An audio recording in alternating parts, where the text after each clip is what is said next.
22ª parte de la crónica del 7º encuentro de cronistas e historiadores de Sinaloa y de Nayarit. Esta crónica continúa con la participación de nuestro amigo cronista e historiador, de donde nos quedamos en la crónica anterior. Después de la participación salimos a comer, eran las 3 de la tarde. Muy sabrosa la gastronomía acaponetense, todo lo que nos dieron, y la práctica de todo muchísimo mejor. Continuamos con la presentación de Lourdes Pacheco, Ladrón de Guevara, con el tema Las mujeres buscadoras y el ser una madre. Ella no aparece en la lista entregada, comenta una de las búsquedas de una de sus madres. La esperanza por encontrar a su hijo remueve para todas y cada una de las madres. Las líderes del colectivo Madres Buscadoras de México halló después de más de 3 años de búsqueda una osamenta que atribuía a su hijo. El hallazgo de una osamenta ha dado nuevas esperanzas a las madres de encontrar a sus hijos desaparecidos por el narco. El colectivo Madres Buscadoras de México, antes conocidos como Madres Buscadoras, encontró la noche del jueves los restos de una persona enterrada en un barrio. Creo que encontré a mi hijo en la búsqueda de hoy. Reconozco su dentadura y su forma de cráneo. Siento que me derrumbo, escribió una mujer en sus redes sociales. Los restos humanos enterrados en posición sedante fueron encontrados. Las autoridades que procedieron al levantamiento de los huesos realizaron una prueba de ADN para verificar que se trataba del hijo de la señora desaparecida en el 2019 a manos del crimen organizado. Los resultados se conocerán en los próximos días. Una llamada y última hora de la tarde puso a la madre de nuevo en marcha. La mujer de 48 años vive y pegada al celular. Cada día recibe cientos de mensajes a través de WhatsApp, redes sociales, con información sobre personas desaparecidas y la localización de posibles fosas clandestinas. El jueves una nueva notificación les dolió un poco de esperanza. Así como me llegó la información, llegamos al lugar y allí estaba. Cuentan al otro lado del teléfono. El cuerpo no estaba muy visible. Batallamos toda la tarde para localizarlo, pero al final pudimos hacerlo. Estaba sentado, solo, no había nada alrededor. Así lo escribió con una frialdad. Ahora solo nos queda esperar a que lleguen los servicios parciales, periciales, que se procesa el cuerpo y que se empiecen a trabajar para saber si es o no mi hijo. Desde que han desaparecido no han parado de buscar a sus hijos. Primero Alejandro Guadalupe en el 2015, secuestrado a plena luz del día en Sinaloa. Después Marco Antonio, levantado en Sonora en el 2019. Al principio no teníamos muchas herramientas a su alcance, pero hizo tanto ruido a través de redes sociales y en medio que lo pararon las mamás grandes de cada día. La lista de desaparecidos de México crecía sin parar y ya rozaba los más de 100,000 personas.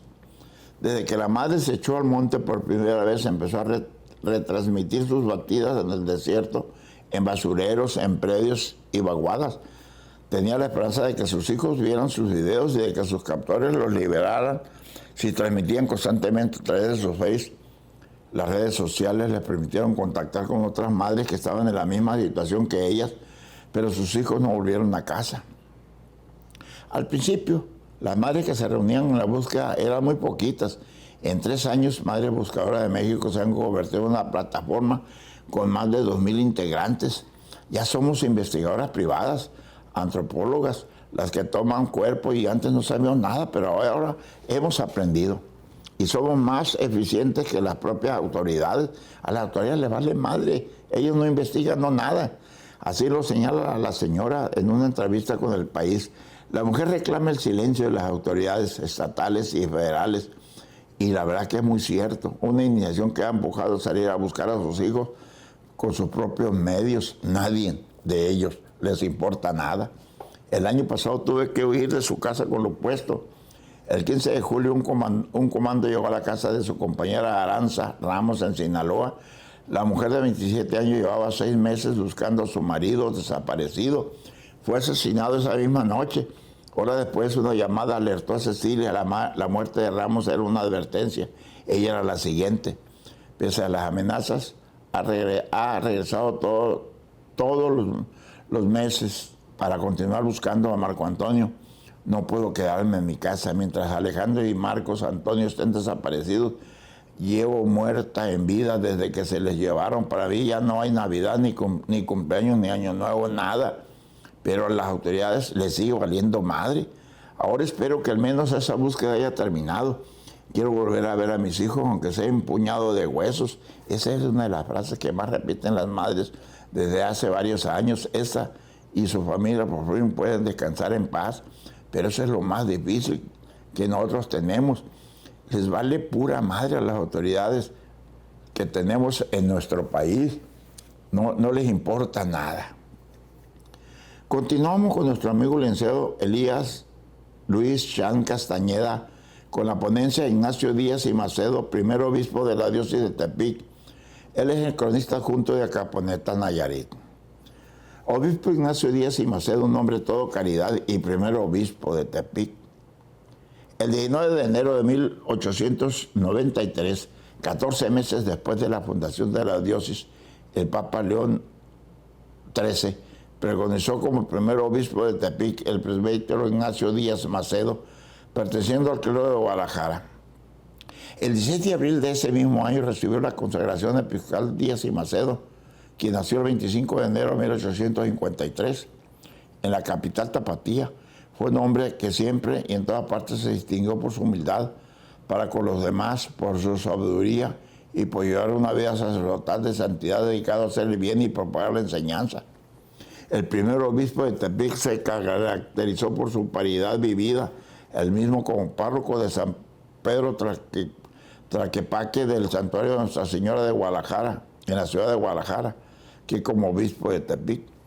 En abril de 1899 se tuvo que ausentar de la diócesis a fin de participar del concilio plenario latinoamericano celebrado en Roma del 28 de mayo al 9 de julio de aquel año.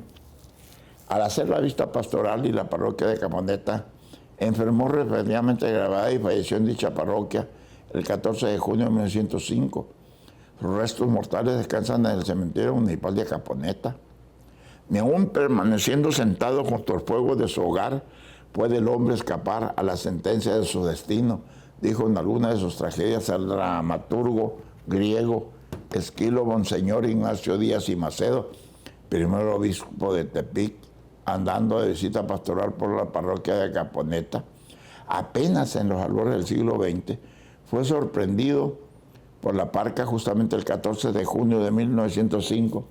Todo indica que el doctor Díaz y Macedo enfermó gravemente en esta ciudad y falleció ante la sorpresa de todos. Nacido en la capital de Jalisco el 25 de enero de 1853, fue siempre un prelado católico muy estimado por la consagración cristiana de lo que aún no era Nayarit. Desde que fue entronizado como obispo, el primero en Tepic por el Papa León VIII en enero de 1893, 14 meses después de la fundación de la diócesis.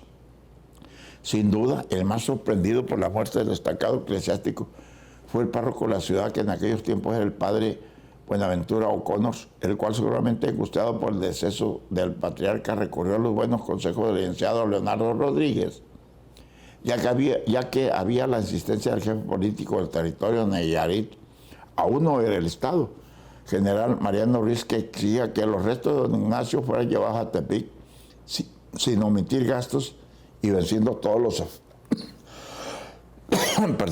obstáculos.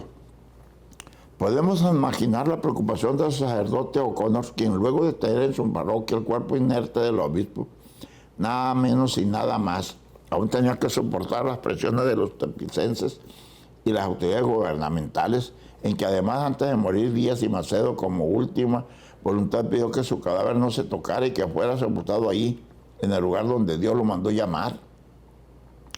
El abogado Rodríguez aconsejó que se cumpliera la voluntad del pastor.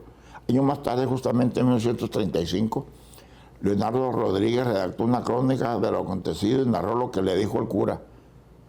Siendo necesario que mañana, en las primeras horas de la tarde, esté arreglado de toda la fosa en donde se van a depositar el cadáver de nuestro pastor. Acabo de hablar con el encargado del Panteón Municipal para que de la tierra y me dijo que si seguía la línea que llevaba los sepulcros en primera clase, el sepulcro para el señor obispo quedaría en el extremo opuesto al de la entrada, por lo mismo confundido con los demás sepulcros, y si no ignorado, no visible, pero sí consiguió permiso de las autoridades correspondientes para abrir el sepulcro del señor obispo en primera clase del lugar donde tiene que comenzar otra línea. Entonces quedará junto al corredor de la entrada y sería visto por todos los que fueran al panteón a venerar sus restos o a visitar las tumbas donde están sus deudos. Finalmente, el licenciado Rodríguez aconsejó que se inhumara el jerarca donde hace centros de panteón, ya que explicaba que ahí parten las 4 calles que dividen al cementerio en la mencionada clase. No sabemos si sociales o de calidad de tierra. El caso es que en el centro quedan ubicados en territorio de segunda clase y no se habían visto por la Grey católica. Sin embargo, don Leonardo dijo, el cura Buenaventura, que en el futuro se construiría sobre los restos de Díaz y Macedo, un monumento, posiblemente una capilla, que a la vez guarda los restos de nuestro santo obispo.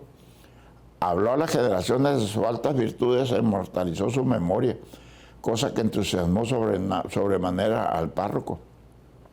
A pesar de las buenas intenciones de O'Connor y del licenciado Rodríguez, la dedicación de la hoy capilla del Panteón no fue sino hasta el año de 1923. Y es que los retrasos fueron varios. Primero, una hermana del obispo, la señorita Salvadora Díaz, insistió en llevar un croquis del edificio que iba a contener los restos de su amado familiar. Pero esos nunca llegaron.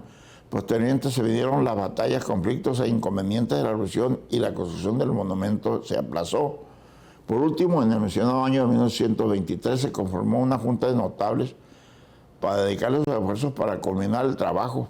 A pesar de que el sacerdote Buenaventura O'Connor ya había fallecido, dirigían esa improvisada asociación altruista a los señores Manuel Romano como presidente y como tercero don Miguel Loera, quienes comenzaron a arbitrar fondos de aquí y de allá hasta que llegó al acordado señor Fermín Maestrana y donó la heroica cantidad de 1,500 pesos, lo que dio un buen impulso a la labor y motivó a los demás a cooperar con más ganas. Y hasta el ayuntamiento que presidía el señor Luis Jiménez, por medio de sesión de cabildo, autorizó la construcción del edificio mismo que finalmente concluyó en 1926, con los buenos oficios del maestro de obras Víctor de León y su segundo Antonio Rendón. Hoy, este lugar es capilla, oficina del administrador del cementerio y hasta bodega donde guardan los tiliches y los dragones municipales.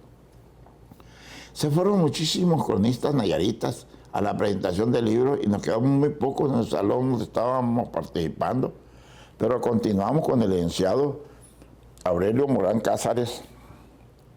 Ponencia, el proyecto hidroeléctrico Las Cruces y las tendencias privatizadoras, cronista adjunto de Tepic, Nayarit. La hidroeléctrica Las Cruces amenazaba el ambiente y los derechos humanos. De ser construida la hidroeléctrica Las Cruces, apresaron al río San Pedro Mezquital, el único que aún fluye libre en la Sierra Madre Occidental Mexicana. Al interrumpir el caudal, afectará la pesca, agricultura, ganadería y otras actividades de las que cerca de 12,000 familias viven de ella. El embalse inundará el poblado de San Blasito y afectaría el pueblo de Saicota, así como 14 sitios sagrados y un centro ceremonial, fuentes de cultura y vida espiritual de los pueblos indígenas de la zona. Restringirá además el agua y nutrientes que el río lleva a marismas nacionales, uno de los bosques de manglares más grandes de México. En septiembre de 2014 el gobierno dio los permisos ambientales de uso y agua para la operación y construcción de la hidroeléctrica, pese al impacto que el proyecto tendrá en marismas nacionales y que la entidad estatal a cargo del proyecto no consultó ni obtuvo el consentimiento de las comunidades indígenas ni ribereñas afectadas. Ignoró también las opiniones técnicas de autoridades nacionales y las recomendaciones de organismos internacionales sobre las amenazas que el proyecto representaba para el ambiente y los derechos humanos. AIDA trabajó de la mano con organizaciones locales para apoyar a las comunidades afectadas por el proyecto de su lucha para que sus derechos sean respetados. Como apoyo a la solicitud de amparo presentado por el pueblo Huiscari, que presentó ante la justicia un escrito que evidenciaba las obligaciones internacionales en materia de derechos humanos y ambientes que el gobierno mexicano vulneró al autorizar el proyecto ubicado en Nayarit. La Asociación Interamericana para la Defensa del Ambiente, AIDA, evidencia de un escrito de Amis Curie, presentado ante el juzgado primero de distrito de Nayarit, las obligaciones internacionales en materia ambiental y de derechos humanos vulnerados por el gobierno mexicano al haber autorizado el proyecto hidroeléctrico Las Cruces. El escrito respalda la demanda de un amparo presentado en contra del proyecto por miembros del pueblo indígena Huaxirica. Las autoridades no han realizado un proceso adecuado de consulta para obtener el consentimiento previo, libre e informado de las comunidades afectadas y sobre todo no han respetado sus derechos a la libre determinación, autonomía, territorio, identidad cultural y a un ambiente sano. Así lo dijo Camilo Thompson, abogado de la AIDA. Además pasaron por alto los riesgos de daños en la cuenca del río San Pedro, Mezquitari y los manglares, que ese caudal alimenta los de marismas nacionales, sitio pródigo a nivel internacional. La hidroeléctrica, promovida por la Comisión Federal de Electricidad, pone en riesgo sitios ceremoniales de lo que depende la vida física y espiritual de los pueblos indígenas de la zona, Huizacaris, Nayaris, Coras, Tepehuanos, mexicaneros, miembros del pueblo Huizicari presentarán la demanda de amparo contra las autoridades que hablaron del proyecto, la Secretaría de Medio Ambiente y Recursos Naturales y la Comisión Nacional del Agua. En el escrito presentado por AIDA, a comienzos de marzo de ese año, se detallan las obligaciones internacionales incumplidas por el Estado mexicano respecto de las cruces. Entre ellos están los contenidos de la Convención Americana sobre Derechos Humanos, el Protocolo de San Salvador, el Convenio 169 de la Organización Internacional del Trabajo sobre pueblos indígenas y tribales en países independientes, el Convenio sobre la Diversidad Biológica, la Concepción Ramsar sobre humedales de importancia internacional y la Convención Marco de las Naciones Unidas sobre el Cambio Climático. Tras la demanda de amparo, las autoridades judiciales dispuso la suspensión de los permisos del proyecto hasta que el proceso concluya y se decidan si son válidos. Las autoridades del gobierno han argumentado que el proyecto debe seguir porque es de interés público y que los pueblos indígenas pueden refuncionalizar su vida espiritual en un contexto modificado por la construcción del proyecto. Esa postura ignoró los derechos de las comunidades, el debido proceso y los riesgos ambientales que afectan al interés público. Ahora las autoridades judiciales deben de dar continuidad al proceso, confirmar la suspensión y disponer finalmente la cancelación de los permisos del proyecto para salvaguardar los derechos de las comunidades afectadas. Es necesario que el gobierno mantenga la congruencia entre la protección de los derechos humanos y del ambiente cancelando los permisos otorgados por el proyecto Las Cruces y amparándose así los derechos de las comunidades afectadas. Dijo Thompson, México tiene la oportunidad de fortalecer la tendencia mundial hacia la energía limpia, alejándose de proyectos como los grandes y represas que emiten gases de efectos invernaderos y agravan el cambio climático. Hidroeléctrica Las Cruces violó 6 tratados internacionales. Los huequiros se van a los tribunales. La Asociación Interamericana para la Defensa del Ambiente es un escrito presentado ante el juzgado primero de distrito de Nayarit. 6 obligaciones internacionales en materia ambiental y de derecho humano vulnerados por el gobierno mexicano al haber autorizado el proyecto hidroeléctrico Las Cruces. La hidroeléctrica Las Cruces, promovida por la Comisión Federal de Electricidad, con la autorización de la Semarnat y con agua, ponen en riesgo sitios ceremoniales de los que depende la vida física y espiritual de los pueblos indígenas de la zona Guajiquira, Nayarit, Coras y Tepehuanos, así como los mexicaneros. La Asociación Interamericana para la Defensa del Ambiente presentó ante la justicia un escrito en el que evidencia la violación de derechos humanos y medio ambiente que el gobierno de México cometió contra la comunidad indígena Huizicari al usar la hidroeléctrica Las Cruces en Nayarit. El escrito presentado ante el juzgado primero de distrito de Nayarit respalda la demanda del amparo presentado contra el proyecto por miembros del pueblo Huaxarica. Las autoridades no han realizado un proceso adecuado de consulta para obtener el consentimiento previo, libre e informado de las comunidades afectadas y sobre todo no han respetado sus derechos a la libre determinación, autonomía, territorio, identidad cultural y a un ambiente sano. Así lo dijo Camilo Thompson, abogado del AIDA. Además pasaron por alto los riesgos de daños a las cuencas del río San Pedro, Mezquitari y los manglares, que caudal alimenta los marismas nacionales, sitio protegido a nivel internacional, la hidroeléctrica Las Cruces, promovida por la Comisión Federal de Electricidad, con autorización de la Secretaría de Medio Ambiente y Recursos Naturales y de la Comisión Nacional de Aguas con Agua, pone en riesgo sitios ceremoniales. A mediados del año pasado, miembros del pueblo Wiriquí presentaron una demanda de amparo contra todas las autoridades que avalaron el megaproyecto por no haber consultado a las comunidades que viven en estos lugares. De acuerdo con el escrito presentado, comienza en marzo de ese mismo año el Estado mexicano ha cumplido con el proyecto Las Cruces, la Convención Americana sobre Derechos Humanos, el Protocolo de San Salvador, el Convenio 169, y tras la demanda del amparo, la autoridad judicial dispuso la suspensión de los permisos del proyecto hasta que el proceso concluya y así se decida si son válidos. Esta crónica continuará con nuestro compañero cronista historiador donde nos quedamos. Muchísimas gracias por su atención. Nos vemos el próximo sábado.